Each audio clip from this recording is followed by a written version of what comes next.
নিয়োগ দুর্নীতিকাণ্ডে নতুন বিস্ফোরণ সিবিআইয়ের তৃতীয় দফার সাপ্লিমেন্টারি চার্জশিটে।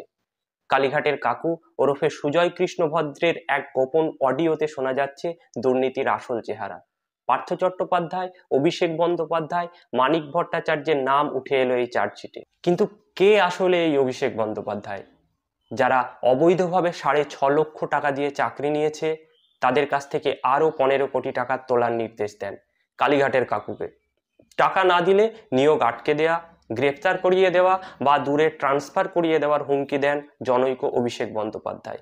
তবে কি সব ফাঁস হয়ে গেল কাকুর এক অডিওতেই? জানতে হলে শেষ পর্যন্ত সাথে থাকুন।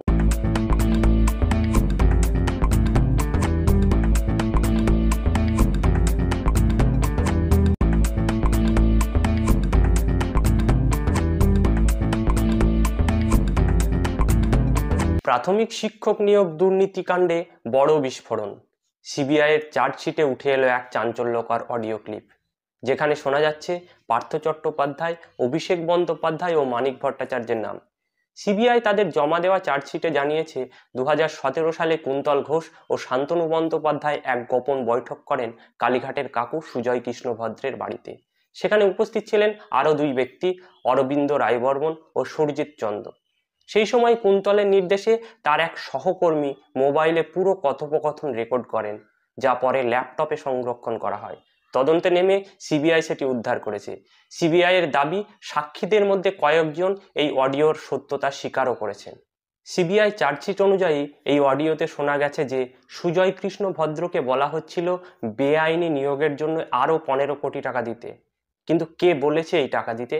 চার্জশিটে উল্লেখ আছে জনৈক অভিষেক বন্দ্যোপাধ্যায়ের নাম, তবে তার পরিচয় এখানে স্পষ্ট নয়।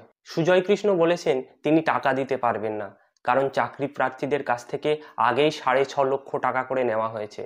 উত্তরে অভিষেক বলেন, তাহলে নিয়োগ আটকে দিন, না হলে তাদের গ্রেফতার করানো হবে বা দূরে কোথাও পোস্টিং দেওয়া হবে। সিবিআই চার্জশিটে বলেছে কুন্তল, শান্তনু ও সুজয় কৃষ্ণ মিলে 2000 চাকরি প্রার্থীর কাছ থেকে মোট 100 কোটি টাকা তোলার পরিকল্পনা করেছিলেন। সেই টাকা থেকে পার্থ চট্টোপাধ্যায়, মানিক ভট্টাচার্য, অভিষেক বন্দ্যোপাধ্যায় প্রত্যেকে 20 কোটি টাকা করে নেওয়ার কথা ছিল। বাকি 40 কোটি টাকা নিজেদের মধ্যে ভাগ করে নেওয়ার ছক কষেছিলেন তারা। সিবিআই চার্জশিটে যাদের নাম উল্লেখ করেছে তাদের নামের সাথে সাথে পরিচয়ও উল্লেখ করা হয়েছে। ব্যতিক্রম শুধুমাত্র অভিষেক বন্দ্যোপাধ্যায়। অভিষেক বন্দ্যোপাধ্যায়ের নামের সাথে কোনো পরিচয় না দিয়ে জনৈক অভিষেক বন্দ্যোপাধ্যায় বলে উল্লেখ করা হয়েছে। কিন্তু উল্লিখিত ওই অভিষেক যেহেতু 15 কোটি টাকা তোলার নির্দেশ দিচ্ছেন এবং পার্থ চট্টোপাধ্যায়ের সঙ্গে তার দ্বন্দ্বের কথা তুলে ধরা হয়েছে, স্বাভাবিকভাবে এই অভিষেক বন্দ্যোপাধ্যায় যে ভীষণ ক্ষমতাবান সেটা বুঝতে কারোরই অসুবিধা হচ্ছে না।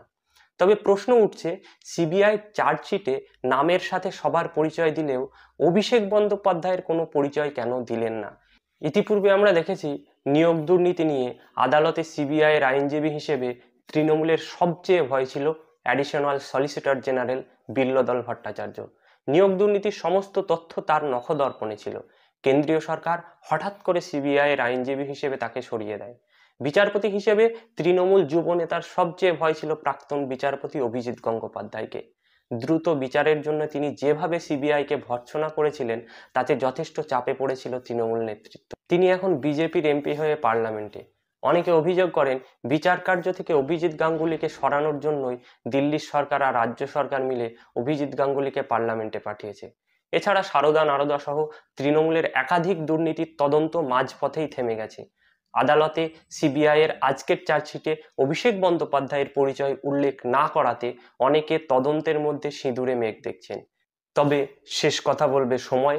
আপনারা কি মনে করেন, অতীতে তৃণমূলের অন্যান্য দুর্নীতির মতো এটাও কি মাঝপথেই থেমে যাবে?